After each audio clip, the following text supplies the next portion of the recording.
The Extraordinary Phenomenon Investigations Council presents EPIC Voyages.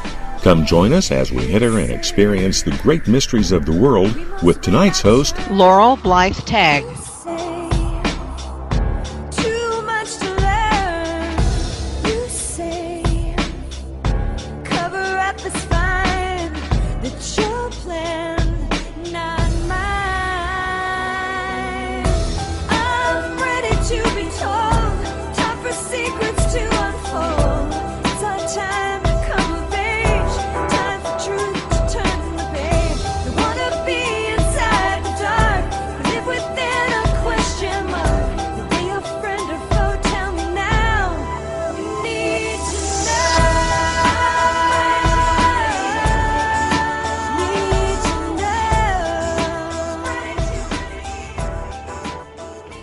Hello and welcome to EPICVoyagers.com on InceptionRadioNetwork.com.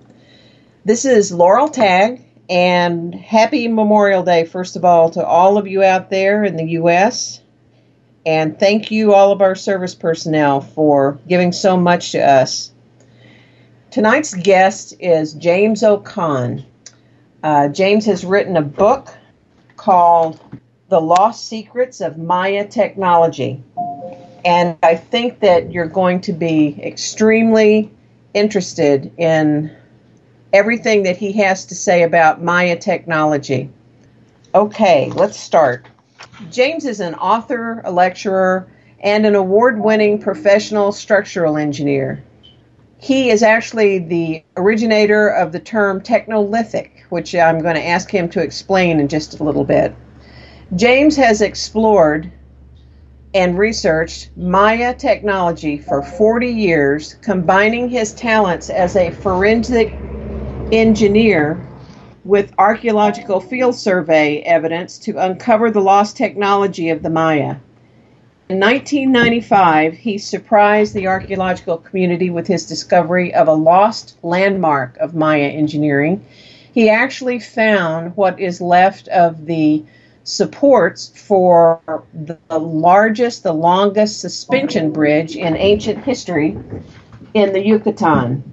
It is in an area called Yaxchilan, I believe. Is that right, Jim? Correct. And it's actually considered, remind me, I couldn't find it in the book this afternoon. How long is it? Well, the main span is 206 feet. That's the one that counts as the longest span. But the total bridge is somewhere around 300 feet. So the middle span is 206, and there's two approximately 50-foot spans at the end. So okay, and we're going to get into a little bit of detail in just a little bit on that. Let's see. The only other thing I wanted to say in the way of an introduction is that I would personally recommend this book for anybody who is interested either in things having to do with Maya, or even someone who enjoys or has ever bought a popular mechanics magazine. With Jim's background in forensic engineering and structural engineering, he has shed a whole new light on a topic which I've been very interested in, which is the Maya, for quite some time. But I don't believe in the entire book. We hear so much these days about the Maya calendar and the end of the world and ETs and that sort of thing.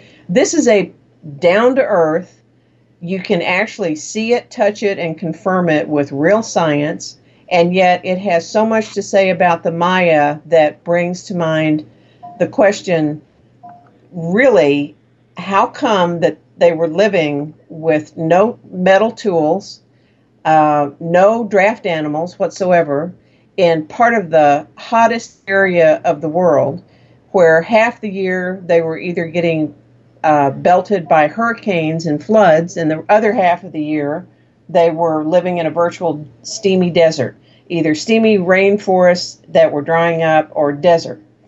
So this is going to be a very interesting talk. Jim, how are you doing today? I'm doing fine. Good. How did you spend your Memorial Day?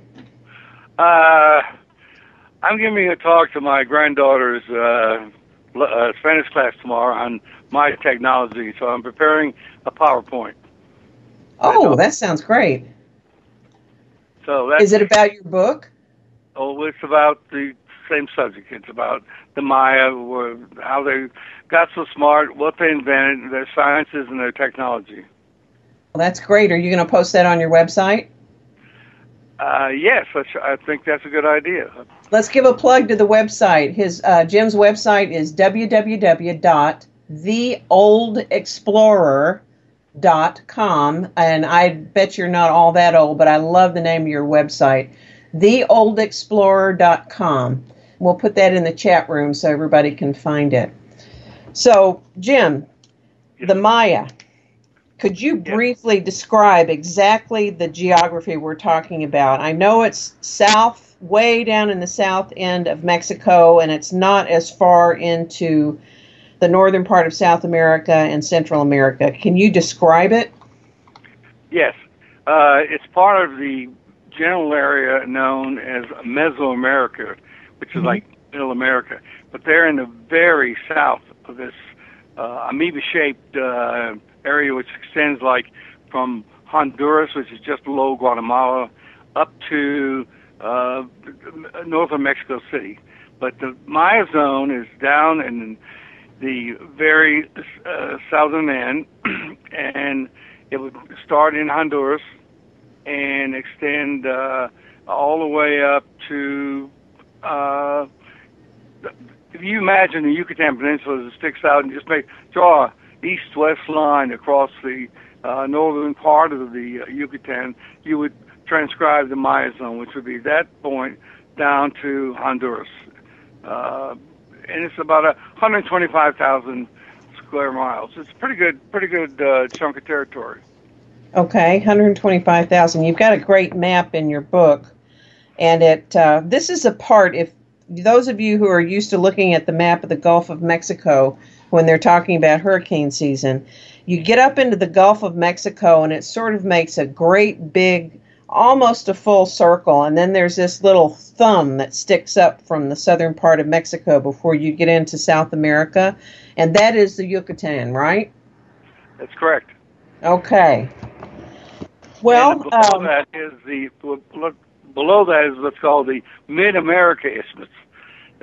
Nobody ever knows what to call it except Central America, but geographically it's the Mid-American Isthmus. Okay. I learned a lot about geography and engineering and blast furnaces. By the way, the Maya actually developed their own blast furnace to make cement, so you're going to hear about that tonight too.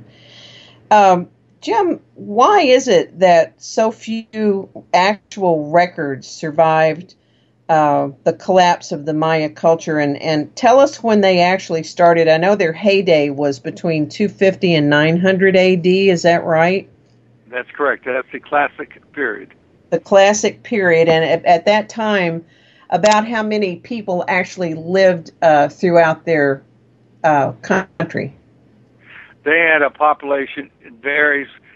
You have to rely on scholars to guess, but it's somewhere between 12 and 15 million people. 12 and 15 million people, and this was between, let's just call it roughly 800 to 900 AD, which would have been correct. Towards the end of the classic period. 15 million people. And go ahead. No, I said yes. And it was because there were that many people, because technology had enabled them to live within the limits of their ecological problems, which you already brought up, by the way. So go ahead. I'm sorry. No. You jump in. This is about your book, and I want everybody to get a really good taste for it. By the way, the book is published by New Page Books. Jim, tell us where we can get the book. I've already got my copy, but where can people find this book? The book is on Amazon.com and also BarnesandNoble.com. It's brand new, right? It was published just this year. It's not even a month old. Right. It's, maybe 21 days or 31 days, something like that, just barely over a month. Those of you that are real Maya aficionados out there, one of the things that really impressed me about his book is that there are two pretty lengthy sections in the book of full color glossy photographs, excellent photographs of the pyramids, of the arches, of the tools, and all of this relates specifically to details that he's talking about in the text. So if you really would like to also have some excellent full color photographs of Maya technology and things you've heard about and seen on, say, Ancient Aliens or some of the other shows on cable, the book is worth buying almost by itself just for the photographs. But like I said, if you're interested in popular mechanics, you're very much going to be interested in how he pulls all these pieces together in the book. So I was asking you, why are there so few records that actually survived? The Maya had basically three different genres to place their writing in their records on. Number one was their books. They had thousands of books that at the time of the collapse, about 900. And they also had, to count now as it's been discovered, about 40 to 50,000 monuments that they carved the dates and the history of that site or that monument. Most of those are dedicated to history of the city or an individual person, and significantly the dates that were involved. And then they also had their vases, the pottery, painted pottery vases, which had many hieroglyphics and dates on them. Both of those survived. Let's go back to the first one. The thousands of books that were on, of which we only have 4 left. 4 codices, they're called codices. And the ones we have left are basically on mathematics and astronomy and cover those areas. At one time, according to, the conquistadors came to Mexico 600 years after the fall of the Maya. And at that time, the Maya priests and intellectuals were still writing books, transferring books, copying books, and updating books. Now, the reason I say copying, they used a paper to inscribe their books on.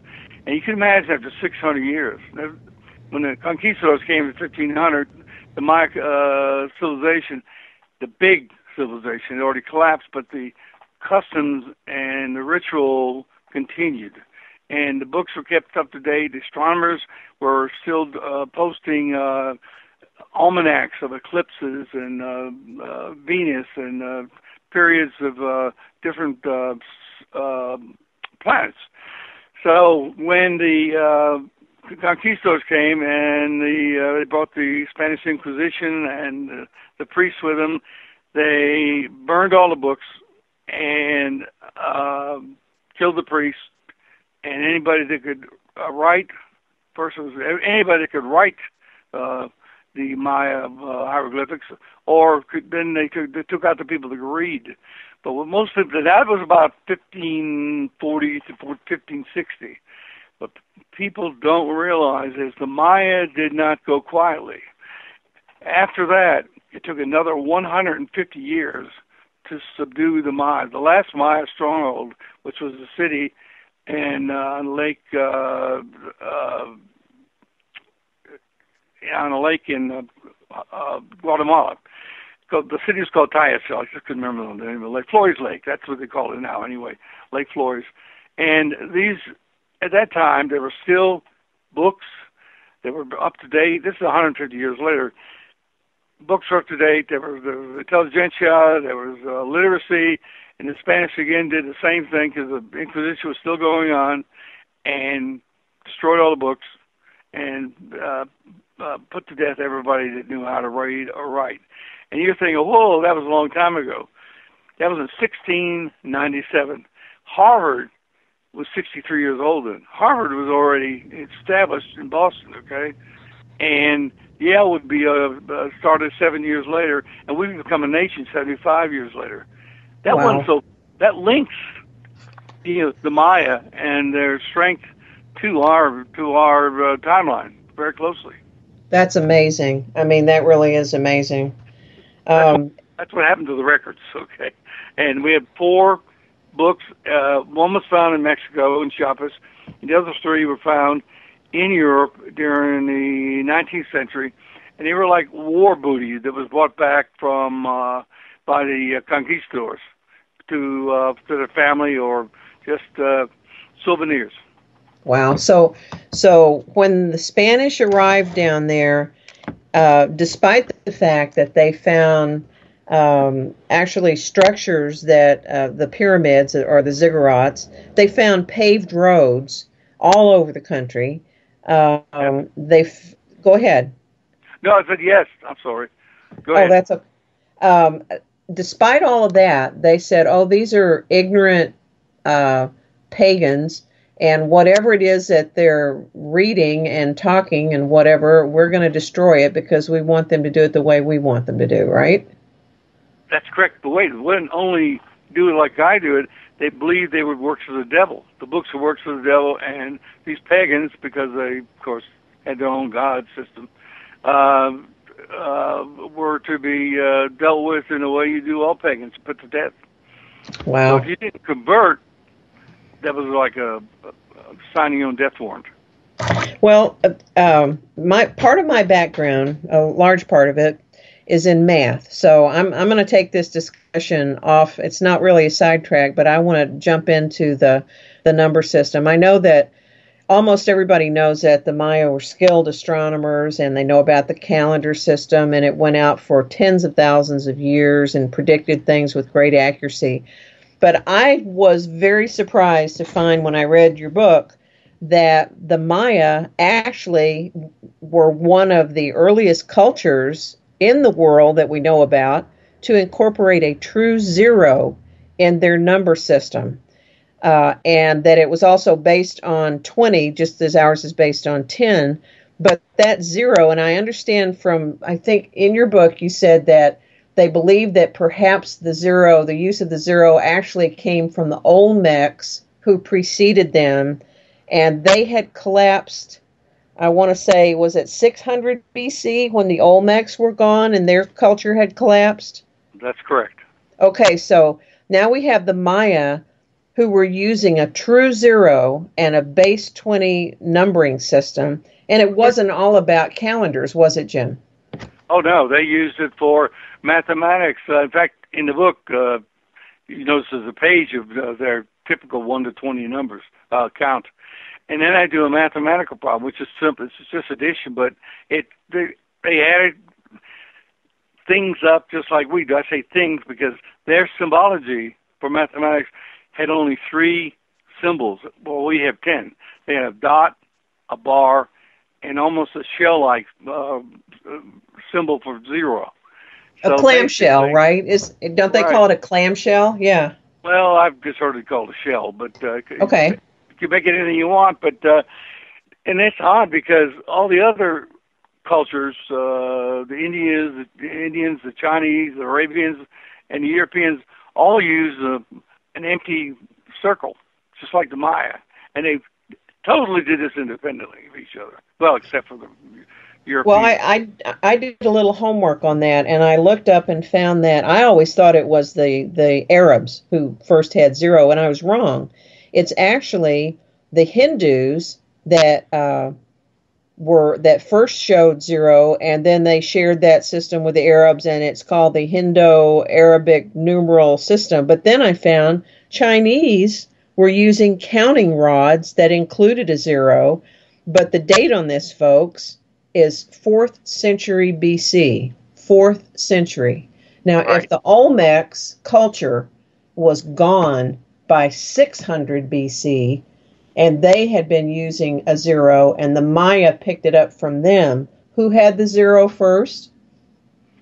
Well, it's not this isn't an arms race. It's not a mental race. They were being independently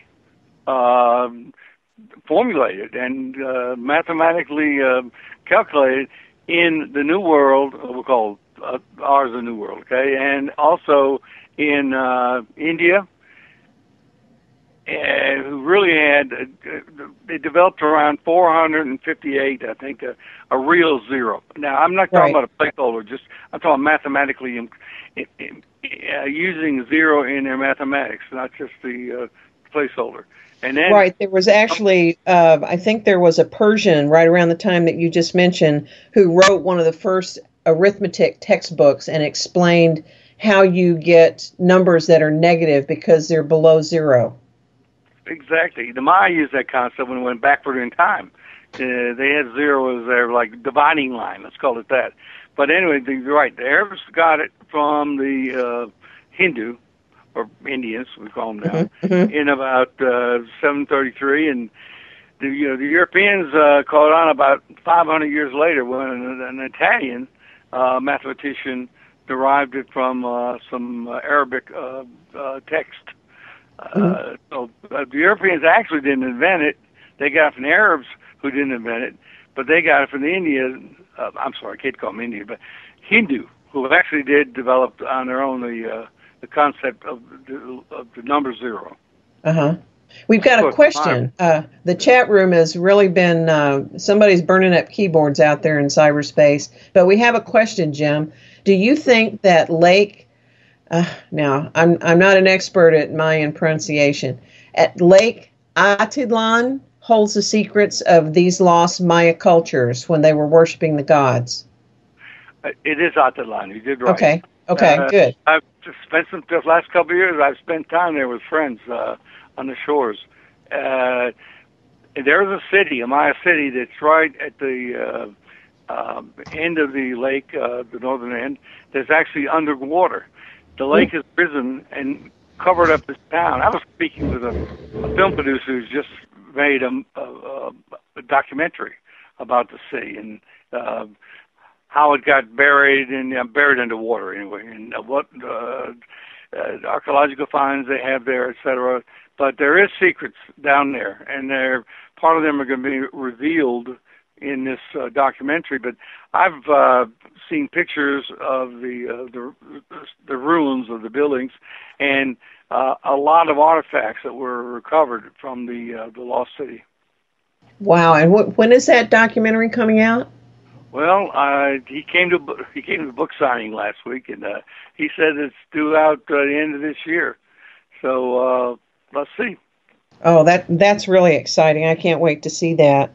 Well, obviously, we know that they were astronomers. We know that they were very sophisticated mathematicians. I don't know if any of you remember trying to use in high school math, trying to calculate things in bases other than 10. It's not really easy. And they were working on a base 20. But what else did they do with this math? Talk to us about their arches, their corbelled arches. And could you tell us, it was a foundation of not just like vaulted ceilings, but it was actually a structure that resisted gravity in the way that it was built, right? From the sides of it, as the lateral sides go up, it was constructed so that it resists the force of gravity trying to fall in. Is that right? Correct. But the key, besides being the shape it was, which was vertical sides with an arch, but a linear arch, so like if you held your fingers tips together there, you'd have like a roof, but it was more of a trapezoidal, a truss than the word which everybody is given it, which is an arch. But the secret to the arch, besides being a structural endeavor, was the fact that they made these things out of cast-in-place concrete that was made from the cement that they invented 300 years before Christ. That's only 2,100 years before the Europeans invented and patented cement. Well, that's a big jump. Go ahead. This is another really good selling point for this book, folks. There's an entire chapter on how they actually produce their cement, and it's fascinating. They had to melt limestone. The entire Maya country sat on a bed of limestone, and they would melt the limestone in order, that's one of the first steps, in order to start making their cement. But to melt it, it had to go up to, close to 1,600 to 2,000 degrees. Well, actually, 14 to 16, but that's hot. But we're not talking Fahrenheit. That's Celsius. Yeah, Celsius. Yes. Which is unbelievably hot. And so what did they do? They developed something like a Bessemer furnace, right? Right, like a Bessemer blast furnace. It was a thermodynamic reactor where they took, they made their kiln out of wood, logs of wood, just short pieces like 1 meter, and made a circular structure, maybe 12 feet high and 20 feet in diameter with an open hole in the middle. Then they mound up the limestone on top and set a fire in the middle, which would become hot and draw in air from the special chambers they had at the lower part. And the cool oxygen-rich air would combine with the interior fire and increase the heat as the cycle continued. And actually, how do I know this? A really bright archaeologist doing the reconstruction work at Chichen Itza around the turn of the 19th century, 20th century, actually used these methods and actually described the technique and what happened and how the fire got started and how it got so hot and how long it took to burn, etc., and how they handled the cement, just like it did back in the classic period. And we're really lucky to have this. It's in the Carnegie Institution papers of the early part of the last century. But the magic is that how did I know that the temperature got so high? Flame has a color that's coordinated with its temperature. Most people see red flame and stuff like that. That's about 600 degrees. But when you get to a light blue flame, you got something around 1,400 to 1,600 Celsius. So that's how he described it. He didn't know what he was describing, but he described a flame that was capable of melting limestone, just like we do now. That's how we make Portland cement. We melt limestone and some other lime material in kilns, but they don't